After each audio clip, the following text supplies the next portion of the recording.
सुखदेव जी कहते हैं राजन, सविस्तार में तुम्हें सूर्य वंश का वर्णन करके सुनाना प्रारंभ करूं तो 100 वर्षों में भी वह वंशावली मैं तुम्हें नहीं सुना सकता। न शक्यते विस्तर तुम वक्तुम वर्ष सतैरपि, इसलिए बहुत संक्षेप में मैं तुम्हें सूर्य वंश सुनाई देता हूं। भगवान श्री हरि नारायण के दिव्य नाभि कमल से ब्रह्मा जी का जन्म हुआ। ब्रह्मा जी के बेटा हुए मरीचि मुनि, मरीचि के बेटा हुए कश्यप मुनि, कश्यप जी के बेटा हुए विवस्वान सूर्यदेव, इन्हीं से चला सूर्य वंश। विवस्वान पुत्र हुए श्राद्ध देव मनु, जिनकी श्रद्धा नाम की पत्नी से संतान नहीं हो रही थी। सूर्य वंश में सभी राजाओं को संतान की समस्या प्रायः रही, प्रारंभ से ही ये समस्या बनी रही। मनु महाराज की कोई संतान नहीं होती, तो सूर्य वंश के आदि गुरु श्री वशिष्ठ मुनि हैं, उनसे प्रार्थना की गई। वशिष्ठ जी ने यज्ञ कराया। राजा चाहते हैं बेटा हो, रानी चाहती हैं बिटिया हो। महारानी जी ने हवन में नियुक्त ब्राह्मणों से कहा, ब्राह्मण देवताओं ऐसा मंत्र पढ़ना कि बिटिया हो जाए, माला मात कर दूंगी, बहुत दक्षिणा दिलवाऊंगी। और कहीं बेटा हो गया तो सब पंडितों की दक्षिणा कटेगी, याद रखना। ब्राह्मणों ने मंत्र पलट दिए। परिणाम यह हुआ कि रानी जी के गर्भ से सुंदर राजकुमारी का जन्म हो गया। रानी तो गदगद हो गई राजकुमारी को पाकर। ये सूर्यवंश की प्रथम देवी है जो बेटी के लिए संघर्ष कर रही है। नहीं तो बेटी के नाम से सबसे ज्यादा मुंह बिगड़ता है तो माताओं का। बोलो राधे राधे। भैया लोग तो फिर भी कुछ ना कहें, और माताएं जरूर, अरे वो बहू के बिटिया भैया। तो रानी जी ने कहा नहीं, मुझे बिटिया ही चाहिए, और राजा चाहते हैं कि बेटा हो जाए। बिटिया भई तो राजा का मुंह उदास हुआ। गुरुजी के पास दौड़े दौड़े गए, गुरुजी सब गड़बड़ हो गया। क्या हुआ? अरे मैंने तो राजकुमार चाहा था, मेरे यहां तो राजकुमारी भई बिटिया। अच्छा, गुरुजी को भी आश्चर्य हुआ। हवन करने वाले होता ब्राह्मणों को बुलाया। हे होता, कैसे खाएगा गोता? सच सच बताओ, तुमने कुछ गड़बड़ किया है? ब्राह्मण धीरे से बोले, महाराज रानी जी ने हमसे कहा था कि बहुत बढ़िया दक्षिणा मिलेगी यदि राजकुमारी भई तो मंत्र हमने बदल दे। ओहो, ये मामला है। गुरुजी बोले, क्यों भाई, तुम दोनों पति पत्नी एक मत नहीं हो और मुझे बीच में फंसा दिया। अब राजा, अब हम लोग क्या करें? बेटा हुआ, यदि बेटा होता तो रानी जी उदास हो जाती, बिटिया हुई तो आप उदास हो गए। अब जो होना था हो गया, अब ले जाओ। नहीं गुरुदेव, कुछ भी हो मुझे बेटा ही चाहिए। अरे भाई, अब चाहने से क्या होता है, अब तो बिटिया हो ही गई। बोले नहीं गुरुदेव, आप कृपा करो तो अब भी कुछ भी हो सकता है। अरे अब क्या हो जाएगा?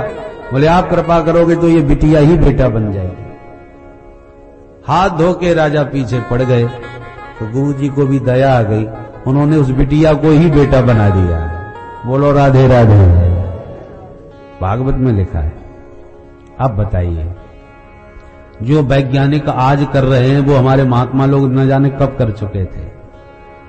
अब पहले इन बातों को जब कथा में भागवत में कहते थे, पढ़ते थे, तो लोग कहते सब कपोल कल्पना है, ऐसा हो सकता है। पर आज वैज्ञानिकों ने ये चमत्कार करने प्रारंभ कर दिए तो विश्वास होने लगा, इसका मतलब ऋषि मुनियों ने भी चमत्कार निश्चित रूप से किया होगा। बोलो राधे राधे।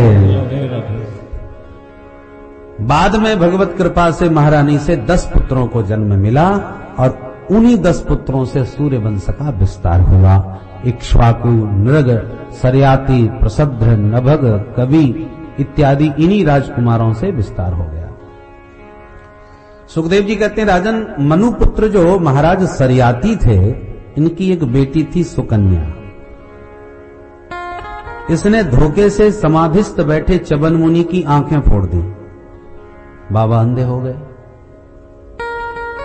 राजा को पता चला तो चवन मुनि से क्षमा मांगी, बिटिया से भूल हो गई। चवन मुनि बोले, उसने तो भूल कर दी पर हम तो अंधे हो गए ना, अब कौन करेगा जंगल में सेवा। राजा ने कहा, ये राजकुमारी मैं तुम्हें समर्पित किए देता हूं, जिंदगी भर यही आपकी सेवा करेगी। और सुकन्या का विवाह च्यवन मुनि के साथ कर दिया। च्यवन मुनि ने विवाह कर लिया। फिर सोचने लगे कि अरे राम राम, उस राजकुमारी से तो भूल हुई, हमने शादी कर ली, अब जिंदगी तो उसकी बेचारी की बर्बाद हो गई। तुरंत च्यवन मुनि ने ध्यान लगाया तो देवताओं के वैद्य अश्विनी कुमार आ गए। कहिए महाराज कैसे याद किया? बाबा बोले हमको बढ़िया सी आंख चाहिए और बढ़िया स्वस्थ शरीर चाहिए, इलाज करो। बोले महाराज इलाज तो हम कर देंगे, आपको एकदम देवताओं जैसा देह प्रदान कर देंगे, पर आप हमें क्या देंगे, हमारी फीस? बोले मांगो क्या चाहिए? बोले हमें सिर्फ ये चाहिए कि हम यज्ञशाला में जब जाते हैं ना तो देवता लोग अपने साथ बैठा के भोजन नहीं पवाते, हमको घृणा की दृष्टि से देखते हैं। तुम डॉक्टर हो, दूर रहो। यदि देवताओं के पंक्ति में हमको आपने भोजन दिलाया तो हम आपको एकदम नव यौवन संपन्न कर देंगे। अच्छा ठीक है, अपना अपना काम करो, तुम हमारा काम करो, हम तुम्हारा काम करेंगे। न जाने कौन सा च्यवन प्रास खिलाया कि च्यवन मुनि एकदम नव यौवन संपन्न हो गए, विशाल नेत्र हो गए, देवताओं जैसा दिव्य देह हो गया। तो फिर अचानक एक दिन राजा का मन हुआ कि अपनी बिटिया से मिल आऊं जंगल में। तो च्यवन मुनि के आश्रम में आए तो बिटिया के पास तो एक बड़ा ही सुंदर नवयुवक बैठा है। माथा गर्म हो गया। च्यवन मुनि ने हजारों गालियां सुना डाली बिटिया को, अरे उल्टा तूने हमारा कुल कलंकित कर दिया, ये कौन दुष्ट तुम अपने पास बैठा रखा। कन्या ने दौड़ के प्रणाम किया, घबराइए मत, यही आपके महात्मा च्यवन मुनि है जिनको आप मुझे सौंप के दे गए थे। ये मेरा सौभाग्य और ये मेरी सेवा का फल है कि इनको अश्विनी कुमारों ने नव यौवन प्रदान किया है। सारी घटना सुन के बड़ी शर्मिंदगी आई। अरे बिटिया हम तो भूल में न जाने क्या क्या उल्टा सीधा बोल गए। च्यवन मुनि मुस्कुरा के बोले, राजन अब तुम्हें एक यज्ञ करना होगा इसी खुशी पर। जरूर करेंगे। यज्ञ हुआ। देवपंक्ति में अश्विनी कुमारों का भाग परोसा गया च्यवन मुनि के द्वारा। अश्विनी कुमार आके बैठ गए। देवराज इंद्र जब आए तो वैद्यों को अपने बीच में बैठा देखकर क्रुद्ध हो गए, वज्र उठा के प्रहार करने को उद्यत हुए। हाथ में जल लेके जो मंत्र पढ़ करके पानी छोड़ा, इंद्र का हाथ एकदम पत्थर हो गया। उठाया मारने को सो उठा ही रह गया, हिलना डुलना सब बंद। अब इंद्र घबरा गया, ये मेरे हाथ को क्या हो गया? च्यवन मुनि बोले हमने किया है। क्यों किया महाराज? बोले हमको वचन दो, आज के बाद भोजन में वैद्य अश्विनी कुमार हमेशा तुम्हारे साथ बैठेंगे, और जब तक ये वचन नहीं दोगे तब तक हाथ ऐसा ही रहेगा। इंद्र को हाथ जोड़ने पड़े, महाराज जो चाहो सो कराओ, पर हमारा हाथ ठीक कर दो। मैं वचन देता हूं इनको साथ में बैठा के भोजन कराऊंगा। तब जा करके इंद्र का हाथ ठीक किया च्यवन मुनि ने, और तब से बेचारे वैद्यों को भोजन में हिस्सा मिलने लगा। बोलो राधे राधे राधे राधे। इन्हीं सरयाती जी के वंश में राजा रेवत हुए, जिनकी बेटी रेवती जी का विवाह बलराम जी के साथ संपन्न हुआ। रेवती जी बहुत सुंदरी थी। महाराज रेवत चाहते थे कि अपना दामाद ऐसा ढूंढूं जो विश्व में उस जैसा कोई ना हो। बड़े बड़े राजकुमार देखे पर कोई पसंद ही ना आवे, तो अनेकों राजकुमारों की एक लिस्ट बनाई और सीधे ब्रह्मलोक पहुंच गए ब्रह्मा जी के पास अपनी बिटिया को लेके। महाराज इतने सब ढूंढ डाले, कोई मिलता ही नहीं, कोई समझ में नहीं आता किसको मैं अपनी बेटी ब्याहूं। आप तो विधाता हो, जरा देख करके बताओ। ब्रह्मा जी हंस करके बोले, भाई जितने पल तुम मेरे ब्रह्मलोक में ठहरे हो, इतने पलों में तो योग के युग बीत गए तुम्हारे मृत्युलोक में। पता है मेरा एक दिन कितना बड़ा होता है? मेरे ब्रह्मलोक का 1 सेकंड होता है, तब तुम्हारे मृत्युलोक के 1,00,000 वर्ष बीत जाते हैं। अरे राम राम। अब राजा घबराए गए, मेरी बिटिया का क्या होगा? मैं तो कैसे कैसे स्वप्न देख रहा था। ब्रह्मा जी बोले, दुखी न हो, तुरंत जाओ, द्वापर आने वाला है, उसमें बलराम जी शेषावतार प्रकट होने वाले हैं, उन्हीं से अपनी बिटिया ब्याह देना। तब भागे भागे मृत्युलोक में वापस आए। तब तक सारा संसार बदल चुका था। ये सतयुग के राजा आ चुका था द्वापर, द्वापर में 7 हाथ के लोग होते थे और सतयुग में 21 हाथ लंबे होते थे। तो 21 हाथ के राजा अब सब 7-7 हाथ वाले, तो सबसे लंबे चौड़े अलग दिखाई पड़ते थे।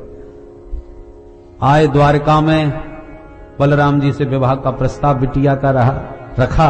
दाऊ जी ने स्वीकार कर लिया। शादी धूमधाम से होने लगी। अब 21 हाथ की दुल्हन और 7 हाथ का दूल्हा।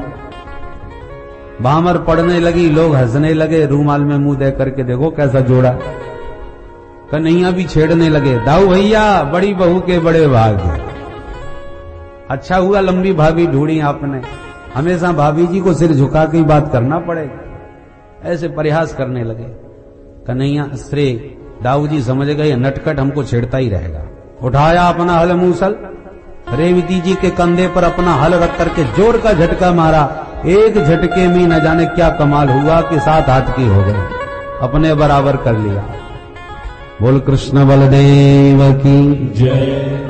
रेवती जी इतनी घबरा गई बेचारी कि तब से दाऊ जी के बगल में ही कभी ठीक से खड़ी नहीं होती, डर के मारे। आप देखिए हमेशा जुगल जोड़ी सरकार हर मंदिर में मिलेंगे, सीताराम, राधे श्याम, गौरी शंकर, लक्ष्मी नारायण आदि आदि। पर दाऊ जी विवाहित होते हुए भी जहां भी मिलेंगे अकेले ही हल मूसल ताने खड़े होंगे। वृंदावन में गोरे दाऊ जी का दर्शन कर लो, दाऊ जी महाराज का दर्शन कर लो, अकेले ही खड़े हैं। रेवती जी का पता ही नहीं, होंगी तो कहीं कोने में हाथ जोड़ के बैठी होंगी। ऐसे हमारे दाऊ जी महाराज का विवाह हुआ। मनु महाराज के सूर्यवंश के महाराज सरियाती जी की तो चर्चा आपने सुनी। एक इनके दूसरे भाई जो थे सरियाती जी के भाई नभग के बेटा थे नाभाग के बेटा थे परम वैष्णव महाराज अम्बरीश राजा बड़े भक्त थे। चक्रवर्ती सम्राट होते हुए भी अष्टयाम सेवा करते थे। हम तो छोटे मोटे अधिकारी भी हो जाएं तो फुर्सत नहीं मिलती पूजा पाठ की। तो सप्त द्वीप वसुंधरा के राजा, परंतु 8 प्रहर ठाकुर जी की सेवा सोने से जगाने तक। सबई मनः कृष्ण पदारविंदयो बचांसि वैकुंठ गुणानुवर्णये करौ हरेर मंदिर मार्जनादिषु श्रुतिं चकाराच्युत सत्कथोदय। 24 घंटे मंदिर में झाड़ू पोंछा भी अपने हाथों से लगाते हैं। सेवा से कदाचित थोड़ा समय निकला है तो भगवान की कथा सुनते हैं, उन्हीं के गुणानुवाद गाते हैं। आंखें सदा भगवान की झांकी को ही निहारती रहती हैं। इनका भगवत सेवा के अतिरिक्त दूसरा कोई काम ही नहीं। भगवान ने कहा भैया तू 24 घंटे मेरी सेवा में लगा रहेगा तो तेरा राज्य कौन देखेगा। कहते महाराज आपकी छत्र छाया में हमें डरने की क्या आवश्यकता। जब भक्त कोई सर्वथा भगवान पर निर्भर हो जाता है तो भगवान भी योगक्षेमं वहाम्यहम् सारी जिम्मेवारी अपने हाथ में ले लेते हैं। ठाकुर जी ने अपना सुदर्शन चक्र ही सुरक्षा के लिए समर्पित कर दिया अम्बरीश की रक्षा हेतु। एक दिन एकादशी का दिन आया। अम्बरीश महाराज ने बिल्कुल निर्जला, पानी तक नहीं पिया, व्रत रखा। द्वादशी में जब व्रत का पारण होने लगा, प्रसाद बन के तैयार हो गया, उसी पल दुर्वासा मुनि आ गए। आइए आइए महाराज आप भी प्रसाद पाइए। बाबा बोले अवश्य पाएंगे, पर अभी मध्याह्न का संध्या वंदन नहीं हुआ, हम यमुना स्नान करके संध्या वंदन करके अभी आते हैं। चले गए। अब उस दिन द्वादशी का क्षय था, त्रयोदशी लगने वाली थी और पारण द्वादशी में ही करना था। राजा दुविधा में आ गए। पारण किया तो बाबा नाराज हुआ और बाबा को पवाने की प्रतीक्षा करी तो द्वादशी निकल गई, व्रत भंग हो गया। अब क्या करूं। भईगति सांप छछूंदर के लिए दोनों तरफ की दुविधा। स्थिति ये हुई, ब्राह्मणों से परामर्श लिया अब ब्राह्मणों ने कहा भगवान का चरणामृत पी के व्रत खोल लो, तो भोजन भी नहीं हुआ, संत का सम्मान भी रह गया और व्रत का पारण भी हो गया। बात ठीक लगी, चरणामृत पी लिया, व्रत खोल लिया। बाद में दुर्वासा जी को पता चला तो बड़े गर्म हो गए। यो माम अतिथिमायातम आतिथ्येन निमंत्र च अदत्वा भुक्तवास्तस्य सद्दस्य दर्शये फलम। मेरे जैसे अतिथि को निमंत्रित करके तूने पहले ही पारण कर लिया, अभी इसका फल चखाता हूं। जटा उखाड़ के पटक दी, जटा से बड़ी भयंकर कृत्या पैदा हो गई। विकराल मुंह फाड़ के राजा को खा जाने के लिए दौड़ी। भगवान के दिव्य सुदर्शन चक्र ने आगे बढ़ के तुरंत कृत्या को भस्म किया और दुर्वासा मुनि की ओर बढ़ा। जो सुदर्शन का दर्शन किया सो दुर्वासा मुनि प्राण बचा के पतली गली से भागे। अब आगे दुर्वासा, पीछे सुदर्शन।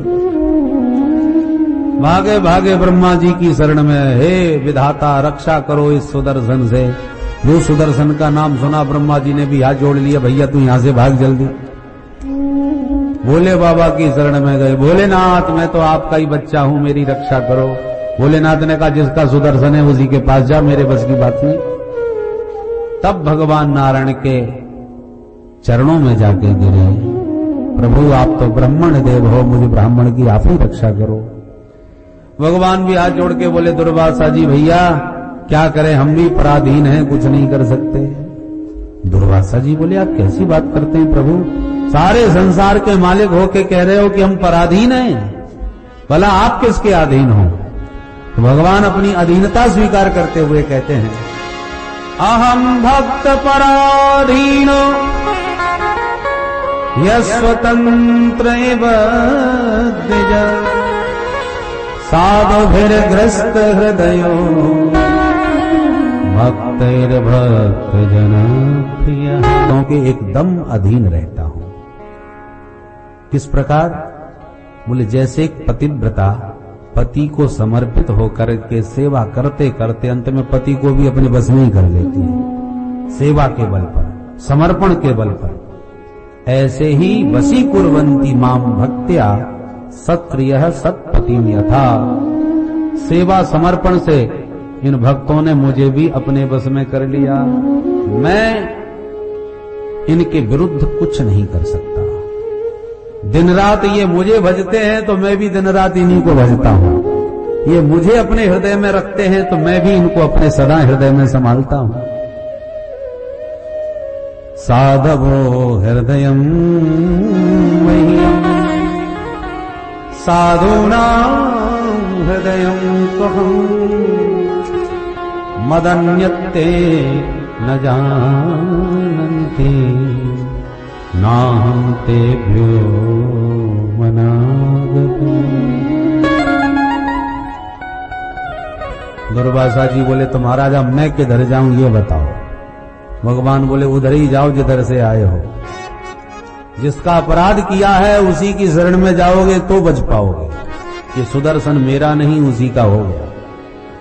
तब बेचारे 1 साल के बाद वापस आए और वापस आकर के अम्बरीश के चरणों में दुर्वासा जी गिर गए। अम्बरीश ने तुरंत उठा के हृदय से लगा लिया, गुरुदेव ऐसा अपराध मुझ पर न चढ़ाओ, आप मेरे परम बंदनीय हैं और उल्टा मुझे आप प्रणाम कर रहे हो, ये तो बड़ा भारी मेरे से अपराध हो जाएगा। दुर्वासा जी बोले और भैया और सब बातें बाद में कर लेंगे, पहले सुदर्शन को तू शांत कर। 1 वर्ष से मेरा पीछा कर रहा है, चैन से बैठने नहीं देता। तब सुदर्शन चक्र को प्रणाम करते हुए 8 श्लोकों में स्तुति गाई और सुदर्शन को भगवान के प्रेम की सौगंध दिलाई। यदि नो भगवान प्रीतः एकः सर्वगुणाश्रयः सर्वभूतात्म भावेन द्विजो भवति विचरः। हे सुदर्शन, मैंने सच्ची सेवा, सच्चा समर्पण प्रभु में किया हो और अपने प्रभु को ही समस्त प्राणी मात्र में देखा हो, यदि ये मेरा वचन सत्य है तो आप इस ब्राह्मण को अपने संताप से मुक्त कर दो। तब सुदर्शन शांत हुए। दुर्वासा जी ने कान पकड़े, अहो अनंत दासाना महत्वं दृष्ट मध्य में। हे प्रभु, आपके दासों का महत्व आज मैं बहुत अच्छी तरह समझ गया। जो अपराध भक्त कर करई, राम रोष पावक सो जरई। भगवत अपराधी तो बच सकता है, पर भगवान के भक्तों का अपराधी भगवान ही उसे नहीं छोड़ते। मां का अपमान कर दो तो मां सह लेगी, और मां के बच्चे से हाथ लगा दिया तो मां सुनने वाली नहीं है। ऐसे ही भगवान के भक्त पुत्र हैं। भगवान का अनादर कर भी दोगे तो भगवान अपने अनादर का ध्यान नहीं देते, पर भक्त के अपराधी को भगवान कभी क्षमा नहीं करते। ऐसे परम भक्त वत्सल हैं भगवान। इन्हीं अम्बरीश जी के वंश में आगे चल के राजा हुए युवनाश्व। युवनाश्व के भी कोई संतान नहीं। इन्होंने भी यज्ञ करवाया ब्राह्मणों से। लगभग यज्ञ संपन्न होने को आया। अंतिम दिन था यज्ञ का समापन का, कि रात को 12 बजे बड़े तेज प्यास लगी राजा को। राजा ने देखा ब्राह्मण सब सो रहे हैं, तो किसको जगाऊं। धीरे से उठे, प्यास के मारे और कुछ समझ में नहीं आता, यज्ञशाला का घड़ा उठा करके पूरा पानी पी गए। प्रातः यज्ञ प्रारंभ हुआ। ब्राह्मणों ने कहा, ये घड़ा खाली कैसे पड़ा है, इसका पानी कहां गया। सबने हाथ जोड़ लिया, हमको तो नहीं मालूम। तो राजा डरते डरते बोले, क्षमा करना ब्राह्मण देवताओं, मुझको प्यास लगी तो रात में उठा के मैंने पी लिया। सभी ब्राह्मण एक दूसरे का मुंह देखने लगे, राम राम। राजा ने कहा, तो इसमें इतना आश्चर्य की क्या बात है, पानी ही तो था, और भर लो। ब्राह्मणों ने कहा, ऐसा वैसा पानी थोड़ी था, यज्ञशाला का पानी था। कितना मंत्र पढ़ पढ़ के नित्य उसमें जल छोड़ रहे थे, ताकि उस मंत्र पढ़े पानी को पीने से रानी जी गर्भवती होंगी। पीना था, रानी जी को पी गए राजा जी। अब राजा की धड़कन तेज भई, महाराज तो अब क्या होगा। ब्राह्मणों ने कहा, भगवान जाने क्या होगा, पर ये गारंटी है हमारा मंत्र बेकार नहीं होगा। बोलो राधे राधे। मंत्र पढ़े, जल का चमत्कार हुआ कि राजा ही गर्भवती हो गए कि गर्भवता हो गए, क्या कहेंगे। बोलो राधे राधे। राजा के उदर में बालक तैयार हो गया। अब बड़ी भारी समस्या, क्या हो। ब्राह्मण ऋषि मुनि सब इकट्ठे हो गए, समस्या बहुत तगड़ी थी। अंततो गत्वा वाई कुक्षी का भेदन करके शल्य चिकित्सा से, ऑपरेशन से सकुशल बालक का जन्म भी हो गया और जच्चा बच्चा भी स्वस्थ रहे। राजा भी बच गए, बालक भी हो गया। बड़ा विचित्र ये प्रकृति का आश्चर्य हुआ। परंतु जब बच्चा स्वभावतः पैदा होते ही रोता है, बच्चा रोने लगा तो खुशी भी हुई और एक समस्या भी हुई कि बच्चे का लालन पालन कैसे होगा, बच्चे का दुग्धपान कौन कराएगा और कैसे इसका पालन होगा। इस विचित्र चमत्कार को देखकर देवराज इंद्र प्रकट हो गए और बच्चे के मुंह में अपनी अंगुली देते हुए बोले, माम धाता वत्स मारोदी, बेटा मत रो, मैं तेरी रक्षा करूंगा। उस अंगुली में अमृत था जिसे पीने से बच्चा स्वस्थ हो गया और उसी का नाम हो गया मानधाता। युवनाश्व पुत्र मानधाता, ये बड़ा प्रतापी तेजस्वी चक्रवर्ती सम्राट बना मानधाता। इन्हीं मानधाता के वंश में हुए राजा सत्यव्रत। इन्हीं के वंश में राजा त्रिशंकु, जो सदैव स्वर्ग जाना चाहते थे पर बेचारे बीच में ही लटक के रह गए। कथा बहुत लंबी चौड़ी है सूर्य वंश के राजाओं की। इन्हीं के वंश में हो गए सत्यनिष्ठ सत्य प्रतिज्ञ हरिश्चंद्र जी महाराज। हरिश्चंद्र के बेटा हुए रोहित, रोहित के बेटा हुए बाहुक, बाहुक के बेटा हुए सगर। राजा सगर की 2 रानियां थी, केसनी और सुमति। एक रानी से मात्र एक बेटा और दूसरी रानी के हजारों बेटा हुए। राजा ने बड़े बड़े यज्ञ प्रारंभ किए। लगभग 100 यज्ञ होने को आए तो इंद्र घबराए, यज्ञ का घोड़ा चुराए और कपिलाश्रम में जाके बांध दिए। सगर के पुत्रों ने अश्व का अन्वेषण किया और घोड़ा खोजते खोजते कपिलाश्रम में पहुंचे। वहां घोड़ा बंधा मिल गया तो कपिल भगवान को चोर समझ बैठे। देखो इस बाबा को, कितना पाखंडी है, हमारा घोड़ा चोरा यहाँ बैठा है, आंख बंद किए भजन का नाटक दिखा रहा है। अपशब्दों का प्रयोग करने लगे। कपिल भगवान ने जब हल्ला सुना तो क्रोध में नेत्र खोल दिया, और जो नेत्र की दृष्टि पड़ी, सगर के 60,000 पुत्र सब जल करके राख का ढेर हो गए, भस्मीभूत हो गए। अब समस्या आ गई, इनका उद्धार कैसे हो? ब्रह्मदंड से जो भस्म होते हैं उनका उद्धार नहीं होता। तो कपिल भगवान ने ही उपाय बताया, दिव्य माता गंगा प्रकट हो जाएं तो उनके पावन जल का स्पर्श पा करके ये मुक्त हो जाएंगे। सगर के दूसरी रानी का बेटा असमंजस, असमंजस का अंशुमान, अंशुमान का दिलीप और दिलीप का भगीरथ। इन सबने क्रमबद्ध गंगा जी को बुलाने के लिए तप किया, पर गंगा भगीरथ की तपस्या पर जाकर के प्रसन्न हुई।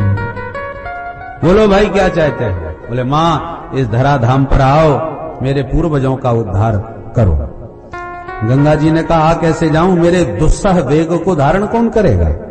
बोले मां उसके लिए भोले बाबा तैयार खड़े हैं, मैंने उनको मना लिया है, वो अपनी जटाओं में आपको स्थान देंगे। ठीक है। गंगा जी इतने धर धर करके वेग से गिरी, भोले बाबा ने जटाओं को इतना फैला दिया, सारी गंगा जटाओं में ही अवरुद्ध होकर के कैद हो गई। प्रार्थना की भोलेनाथ से, भोले बाबा अब जटाओं में कैद न करो, बाहर भी निकालो। बाबा ने तुरंत एक जटा ढीली करी, गंगा की धारा गोमुख पर आकर के गिरी। बोले गंगा मैया की जय। चल भैया भगीरथ, मैं आ गई। आगे भगीरथ, पीछे भागीरथी चल पड़ी। रास्ता बताते जा रहे हैं भगीरथ। और आगे रास्ते में बैठे थे जन्नू राजर्षि। जन्नू नाम के राजर्षि तप कर रहे थे। गंगा जी ने उनकी झोंपड़ी अपने दुस्सह वेग में बहा दी, पूरा आश्रम बहा करके गंगा जी ले गई। जन्नू बाबा नाराज हो गए, 3 आचमन में पूरी गंगा जी को गटक गए, पी गए। भगीरथ ने मुड़ के देखा, गंगा जी का आता पता ही नहीं। जन्नू बाबा से पूछा, बाबा गंगा जी नहीं दिख रही, कहां गई? बोले बेटा वो तो मेरे पेट में गई। क्यों? बोले उन्होंने मेरी झोंपड़ी बहा दी, मैं उनको ही गटक गया। अरे राम राम, आपने गजब कर दिया महाराज, कैसे कैसे लाए आपने, 2 मिनट में गटागट कर ली। प्रकट करो, नहीं तो हमारा तो सारा प्रयास विफल हो जाएगा। दया आ गई। गंगा जी को पुत्री के रूप में प्रकट किया है जन्नू बाबा ने, तो जन्नू की पुत्री बन के पैदा होने से गंगा का नाम जाह्नवी हो गया। जन्नू पुत्री जाह्नवी।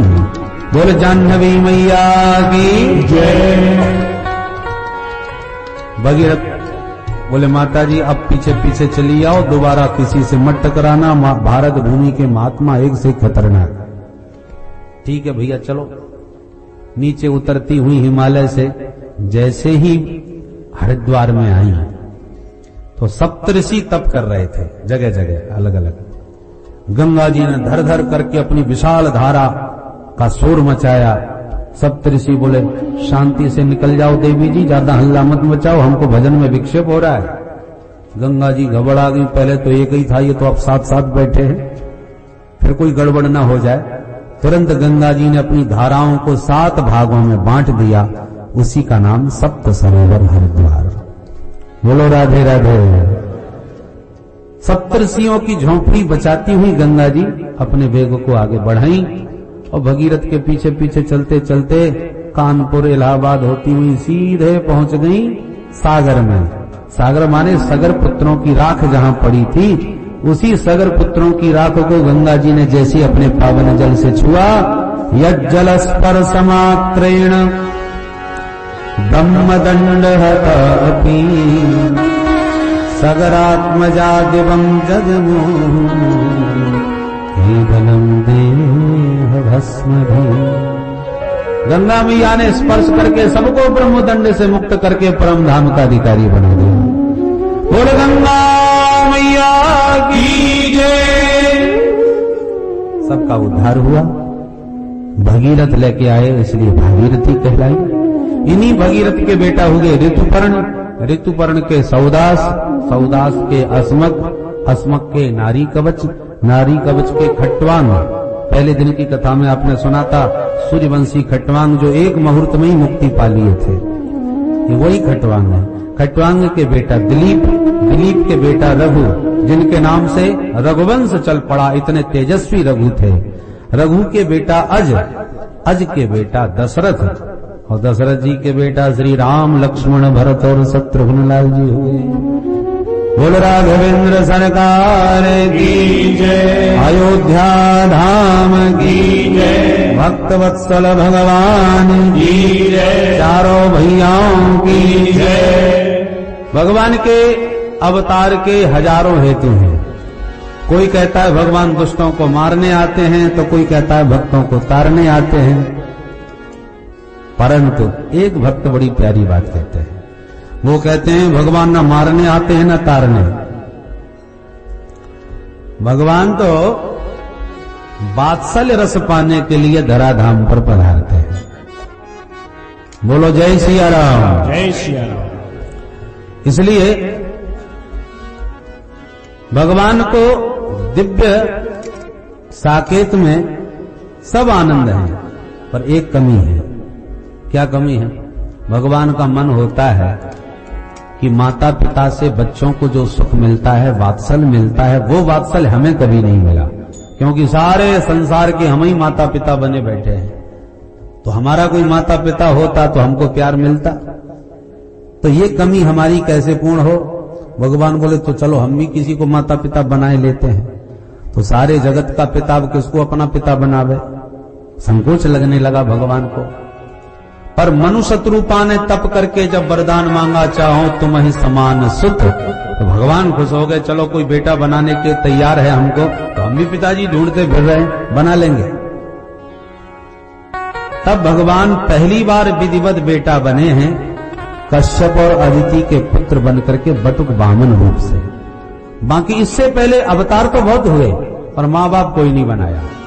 नरसिंह अवतार हुआ, वराह अवतार हुआ, कच्छप अवतार हुआ, मत्स्य अवतार हुआ, मोहिनी अवतार हुआ, धन्वंतरी अवतार हुआ। माँ बाप का नाम सुना, प्रकट हो जाते हैं, वही प्रकट कर पाला। भगवान बोले ऐसे आनंद नहीं आता, जब तक माता पिता नहीं मिलेंगे तब तक वो प्यार दुलार वात्सल्य मिलने वाला नहीं है।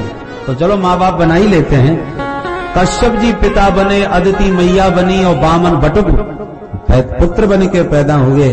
और जो लाड़ प्यार दुलार मिला तो भगवान बड़े गदगद हो गए। भाई बड़ा आनंद मिलता है माँ बाप से। परंतु जब विराट रूप दिखाया बलि के दरवाजे, तो माँ बाप भी हाथ जोड़ के खड़े हो गए, ये तो साक्षात नारायण है। अब बेटे का वो विराट रूप देखने के बाद किस माँ की हिम्मत है जो लूरू लूरू करके खिलाए ले? मैया भी हाथ जोड़ गई। भगवान को लगा थोड़ा सा मिला वात्सल्य, पर विराट रूप ने सब गड़बड़ कर दिया, फिर वो प्यार नहीं मिल पाया। अब की बार असली बेटा बनके चलेंगे, और वो कसर भगवान ने राम अवतार में पूरी करी। अम्बा कौशल्या जी के सन्मुख राम जी जैसे ही चतुर्भुज रूप में प्रकट भये, तो अम्बा कौशल्या तो बेचारी हाथ जोड़ के स्तुति करने लगे। कह दोई कर जोरी स्तुति तोरी, कहीं विधि करो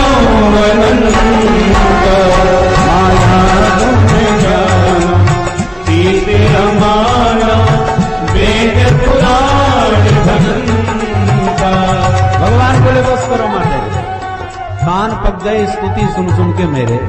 बहुत महिमा सुनी है अपनी, अब तो आपकी प्यार भरी फटकार सुनने के लिए आया हूँ, आपका दुलार प्यार पाने के लिए आया हूँ। माँ ने कहा प्रभु बेटे का प्यार पाना था तो बेटा बन के आना था, आप तो पूरे पिताजी बने खड़े हो। आपकी चार भुजाएं शंख चक्र गदा पद्म देख कर किस माँ की हिम्मत है जो बेटा बना के गोद में खिलाए? क्षमा करना प्रभु, बेटा का सुख पाने के लिए बेटा बनना पड़ेगा। भगवान बोले बहुत बार बना हूं पर बेटा बनना आता नहीं है, आप ही सिखा दो। माँ ने कहा मैं बताती हूँ, पहले तो ये 2 हाथ छोड़ो और 2 हाथ गायब करो। 4 हाथ वाले बेटे कोई अच्छे थोड़ी लगते हैं, दुनिया का भीड़ लग जाएगी 4 हाथ वाला बेटा पैदा हुआ। ऐसा बेटा नहीं, जैसे संसार के होते हैं वैसे ही बनो। 2 हाथ रखो, 2 हाथ जाओ, विदा करो। ठीक है माँ और बताओ। माँ ने कहा ये कपड़े लत्ते पहन रखे, पीताम्बर ओढ़ रखा, ऐसा उतार के फेंको। बच्चे कोई कपड़े लत्ते पहन के थोड़ी पैदा होते हैं। ठीक है माता जी और बताओ। माने का ये शंख चक्र गदा पद्म ये भी सब छोड़ो, लाठी बंदूक लेके बच्चे पैदा नहीं होते। जैसे संसार के बच्चे पैदा होते हैं वैसे ही आप जन्म लें, 2 हाथ वाले नन्हे से निरावरण, तब आपको वही प्यार मिलेगा जो बच्चों को मिलता है। माता पुनि गोरी रोमती डोली तजहु तात यह रूपा, कीजे शिशु लीला अति प्रियशीला यह सुख परम रूपा। तजो यह रूपा, छोड़िए इस रूप को और कीजिए शिशु लीला, साधारण शिशुओं की तरह लीला करो, फिर देखो कितना आनंद देती हूं। भगवान तुरंत दुबजदारी नन्हे से राजकुमार लाला बन करके मुस्कुराने लगे। माता जी देखो छोटा सा बच्चा बन गया, अब तो ठीक है। माने का अब भी कसर है। अब क्या कसर है? माने का ये मुस्कुराना बंद करो, रोना चालू कर दो। भगवान बोले रोए क्यों? माने का नियम ये है कि बच्चा पैदा होते ही रोता है, और न रोवे तो घर वाले रोने लग जाते हैं। हाय हाय कितनी देर हो गई अभी तक बच्चा रोता क्यों नहीं, निश्चित बीमार है या गूंगा बहरा है, ये सब चिंता लग जाती है। इसलिए आपको भी रोना पड़ेगा, संसार का नियम ही ऐसा है। भगवान ने सोचा बड़ा विचित्र संसार है, पैदा होते ही रो लाता है, चलो रो लेते हैं। सुन बचन सुजाना जोरन ठाना होए बालक सुरभूपा, यह चरित जगावहि हरिपद पावहि तेना परे भवभूपा, यह चरित जगावहि हरिपद पावहि तेना परे भवभूपा। बोल चारों भैयाओं की जय, अयोध्या धाम की जय। 4 कुमार राम लक्ष्मण भरत और शत्रुघ्न लाल जी प्रकट हो गए हैं अवध धाम में। तीनों महारानियों के माध्यम से पूरे नगर में अवध में हल्ला मच गया। सुन शिशु रुदन परम प्रिय वाणी, राम जी के रुदन की वाणी जहां जहां जिस जिसके कान में पड़ी, दास दासियां ले ले बधाइयां दौड़ पड़ी, और अद्भुत महोत्सव अवध में मनने लगा। नर नारी ले ले बधाई दौड़ते जा रहे हैं और गाते जा रहे हैं। प्रगटे हैं चारे ओ भैया अवध में बाजे बधैया, प्रगटे हैं चारों भैया अवध में बाजे बधैया, प्रगटे हैं चारों भैया अवध में बाजे बधैया, प्रगटे हैं चारों भैया अवध में बाजे बधैया, बाजे बधैया बाजे बधैया, बाजे बधैया बाजे बधैया, बाजे बधैया बाजे बधैया, बाजे बधैया बाजे बधैया, प्रगटे हैं चारों भैया अवध में बाजे बधैया, प्रगटे हैं चारों भैया अवध में बाजे बधैया। बधाई हो।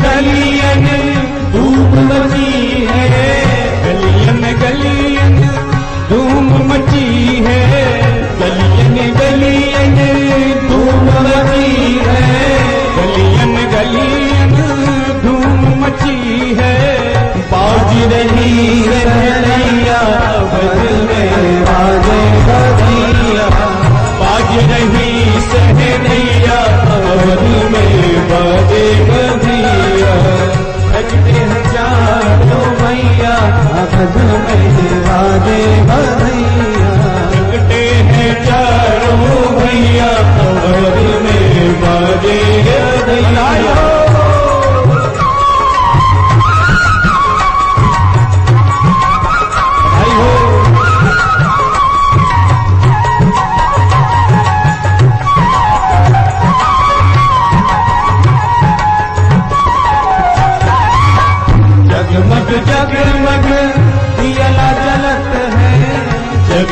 जगमग दियल जलत है, जगमग जगमग जगमग जगमग दिया जलत है, जगमग जगमग दियल जलत है।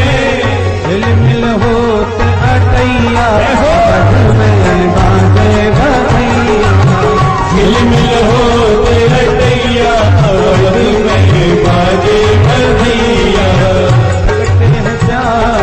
भैया अवध में बाजे भैया, लगते हैं चारों भैया अवध में बाजे भैया।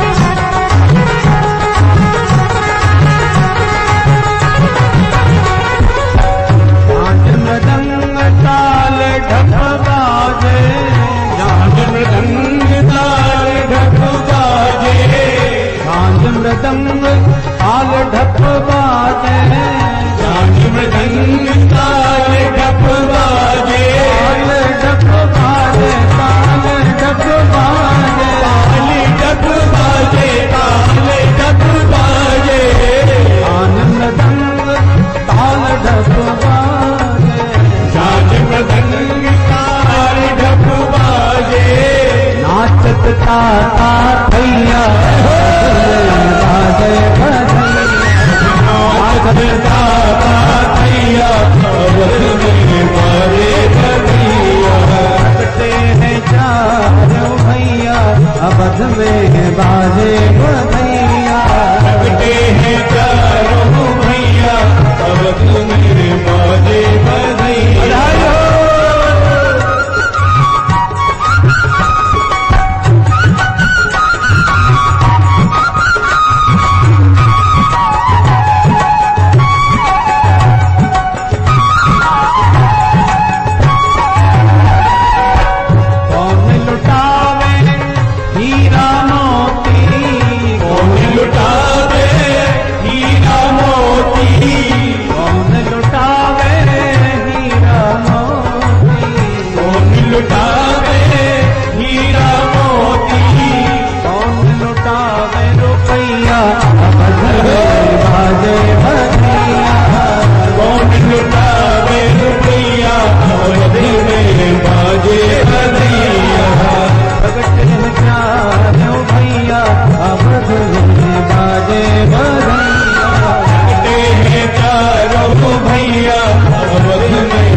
बाजे बधैया जग में बाजे बधैया।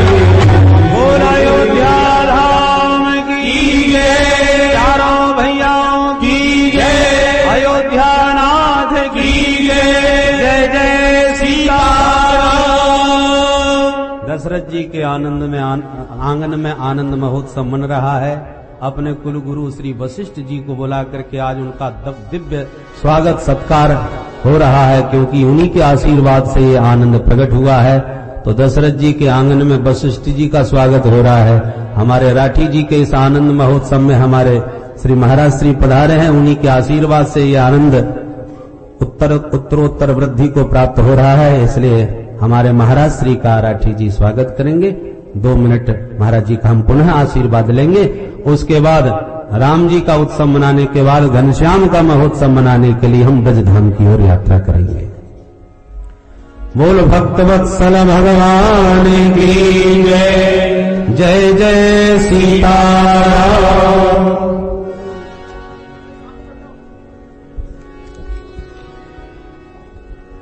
परम पूजनीय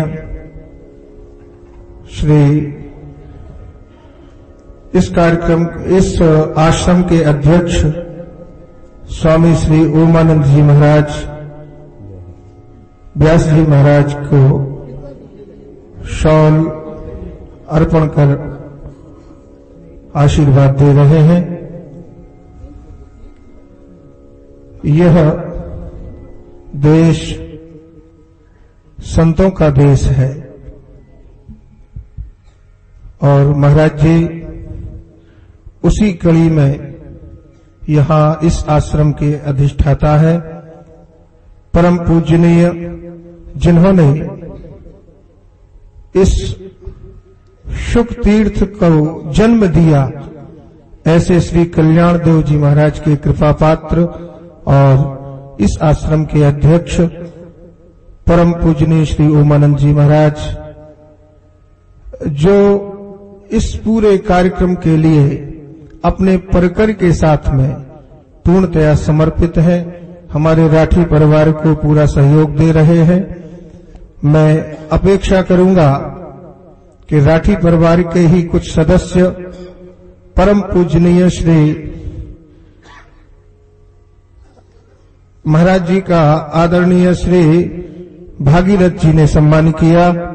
अब मैं परम पूजनीय श्री स्वामी जी महाराज के चरणों में विनम्र निवेदन करते हुए प्रार्थना करूंगा कि राठी परिवार के जो सदस्य हैं उनको आशीर्वाद देकर के अनुग्रहित करें। परम पूजनीय श्री स्वामी जी महाराज सबसे पहले आदरणीय श्री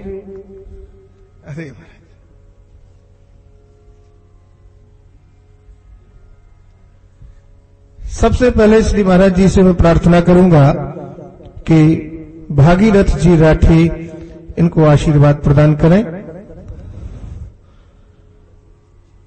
आदरणीय श्री मुरलीधर जी राठी,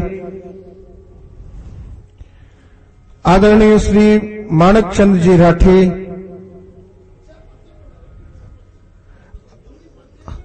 और मैं एक निवेदन करूंगा कि मैं जिन महान भावों के नाम बोल रहा हूं वो उनके साथ में उनकी धर्मपत्नी भी आए, महाराज जी उनको आशीर्वाद देंगे। आदरणीय श्री मुरलीधर जी राठी एवं उनकी धर्मपत्नी, आदरणीय माणक चंद जी राठी,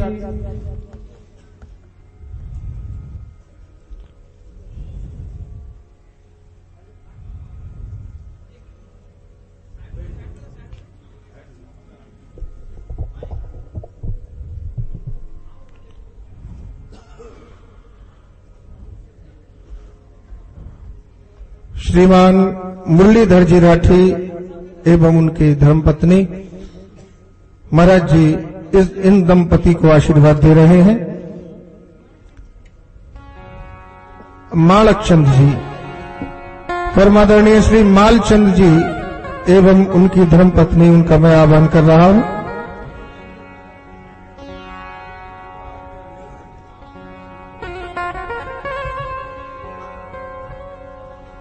श्री सीताराम जी राठी एवं उनकी धर्मपत्नी जी,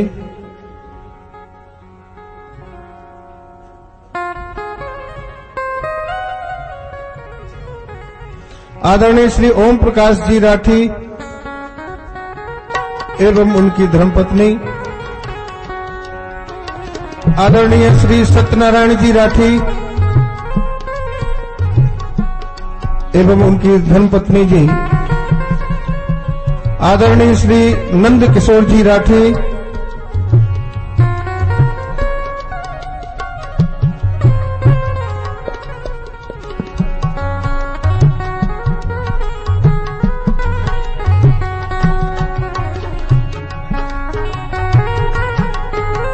आदरणीय श्री नंद किशोर जी राठी एवं उनकी धर्मपत्नी,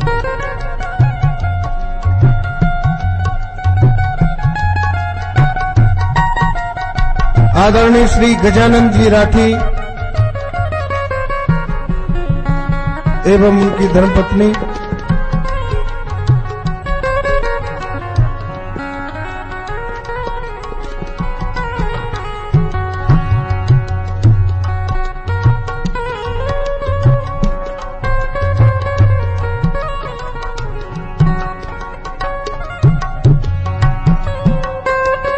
आदरणीय श्री करणी दान जी राठी एवं उनकी धर्मपत्नी, इनका परम पूजनीय श्री स्वामी जी महाराज आशीर्वाद दे रहे हैं।